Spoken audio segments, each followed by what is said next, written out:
ખાસ તો માન્ય છોટુભાઈ વસાવા સાહેબ પર જે ચૈતર વસાવે જે આક્ષેપ કર્યા છે એણે અત્યારે કે છોટુભાઈ વસાવાએ મહેશ વસાવાને ભાજપમાં મોકલેલો છે, એ બિલકુલ ખોટી વાત છે. ચૈતર વસાવાને ખબર નથી હું ભાજપમાં કેમ ગયો. મેં તો આગળ પણ મેં ખુલ્લી વાત કરી છે કે મહેશ વસાવા સાથે તમે જે ગદ્દારી કરી છે, મહેશ વસાવાએ તમને શું નથી કર્યું. મહેશ વસાવાએ ડેડિયાપાડાની અંદર 2 વખત ધારાસભ્ય બન્યા છે. મેં ત્યાં ગાડી 22 વર્ષ કામ કર્યું છે અને મેં એ લડત ત્યાં ગાડી ચલાવી, જળ જમીન જંગલની લડત ચલાવી, ઇકો સેન્સિટિવ ઝોન માટે લડ્યા, સ્ટેચ્યુ ઓફ યુનિટી માટે લડ્યા અને જંગલની જમીનો અમે હજારો આદિવાસી સમાજના લોકો જે માઇગ્રેશન થઈને જતા એને અમે જમીનો ખેડાવી અને જમીનોના હક અપાવ્યા ત્યાં ગાડી. અને ચૈતરભાઈ તો મારા એક પીએ સેક્રેટરી તરીકેનું કામ કરતો, હું એને કામ કરવા એને કદાચ કોઈ સ્થળ પર મારે મિટિંગો હોય, કંઈ મિટિંગ કરવાની હોય તો એને આયોજન કરવા મોકલતો હતો. પણ એ ધીમે ધીમે છૂટી ગયો. એણે એમ કીધું કે છોટુભાઈનું જે પરિવાર છે એ પરિવાર બધું પરિવારવાદ ચાલે છે. પહેલામાં પહેલી તો મેં તમને ટિકિટ તમારા ઘરમાંથી અમે ટિકિટ આપી, આ જિલ્લા પંચાયતના સભ્ય બનાવ્યા. બીજી વખત બી બેનને અમે જિલ્લા પંચાયતના સભ્ય બનાવ્યા. પહેલા અમે સિંચાઈ સમિતિના ચેરમેન પણ બનાવ્યા. તો તમે નોકરી છોડી, તમે કંઈ એવું નથી. તમે અમારા પીએ હતા ત્યારે તમે જે અમારી ગ્રાન્ટો આવતી, બીજી એફઆઈઆરની જે ગ્રાન્ટો હતી એ ગ્રાન્ટો તમે વાપરતા જ હતા ને ક્યાં નહીં હતા એની અંદર.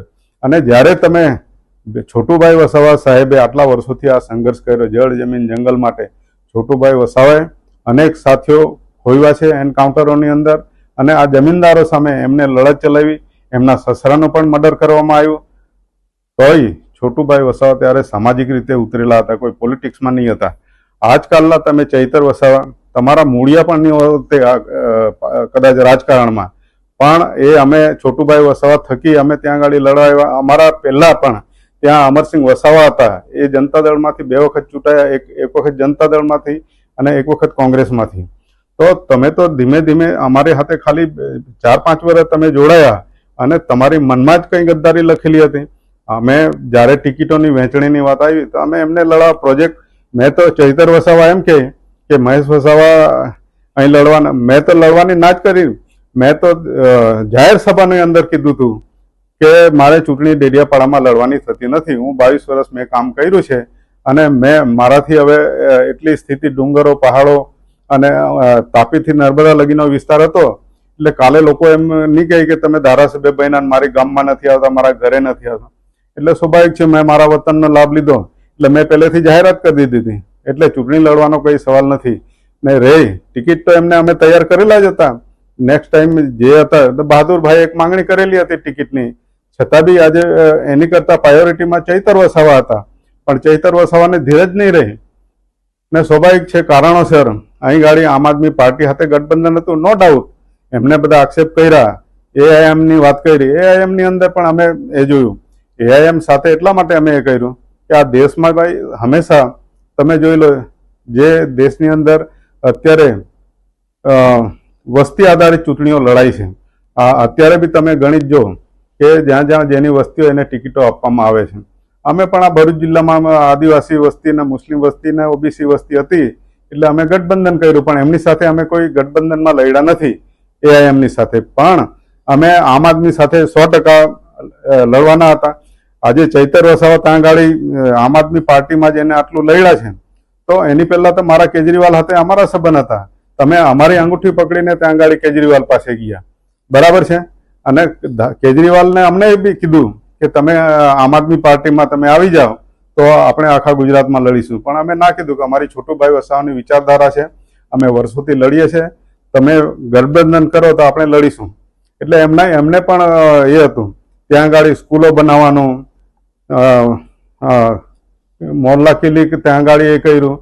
તો એમાં અમે દિલ્હીમાં જઈએ અને અમે જોયું કે એમણે જે મોડલ સ્કૂલો બનાવેલી અમુક પેલું જ્યારે જૂઠું બોલવાનું હોય તો જ્યાં સાચું હોય ત્યાં જ લઈ જાય, ખરાબ હોય ત્યાં નહીં લઈ જાય.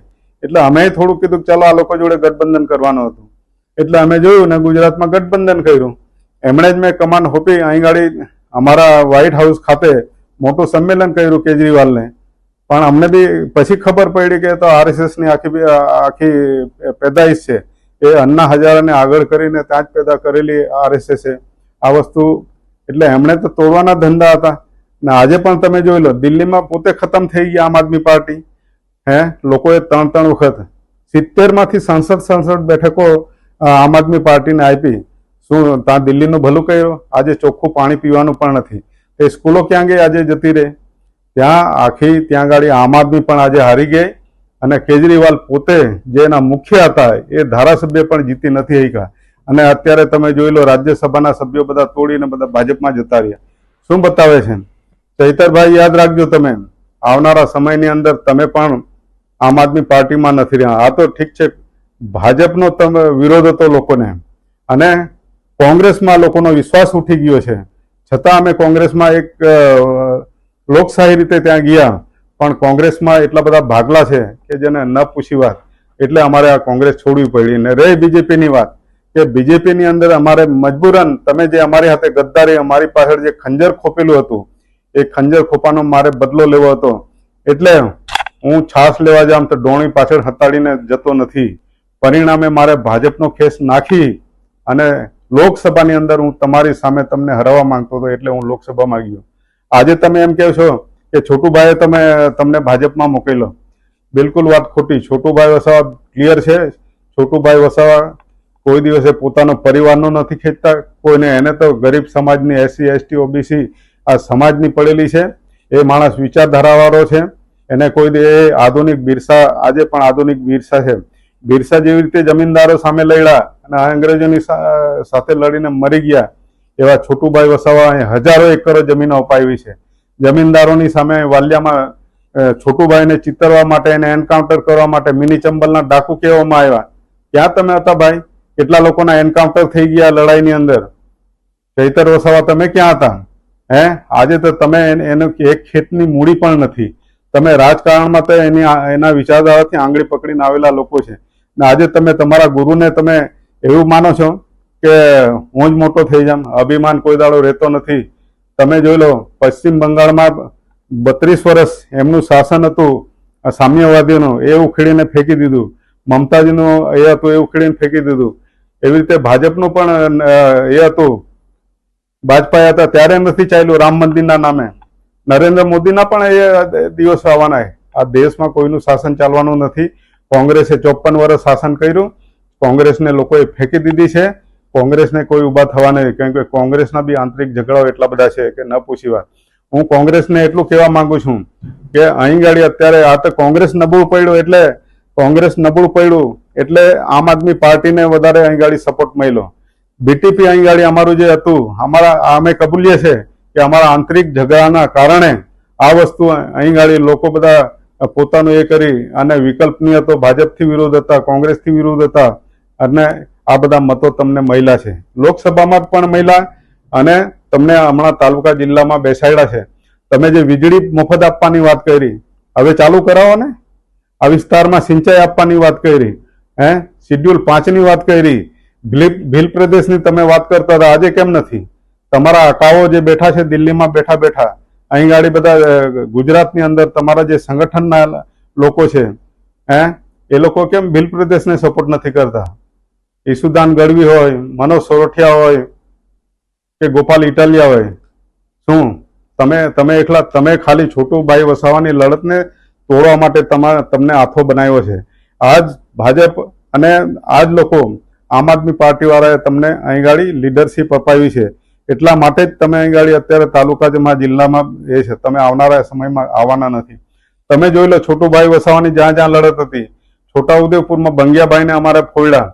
અહીં હું ખાલી અહીંને ભૌગોલિક પરિસ્થિતિ આપું કે ડેડિયાપાડા સાગબારામાં અમે લડ્યા, ત્યાં ગાડી તમારું આવ્યું છે. અહીં વાલિયાની અંદર આમ આદમી પાર્ટી, એ છોટુભાઈનો ગઢ હતો, એમાં છોટુભાઈના જે મત હતા એ ડાયવર્ટ થઈ ગયા, કોંગ્રેસના મત ડાયવર્ટ થઈ ગયા, એટલે તમને આપ્યા. એ અમારી કુટુંબિક લડાઈને લીધે એ અમે સ્વીકારીએ છીએ.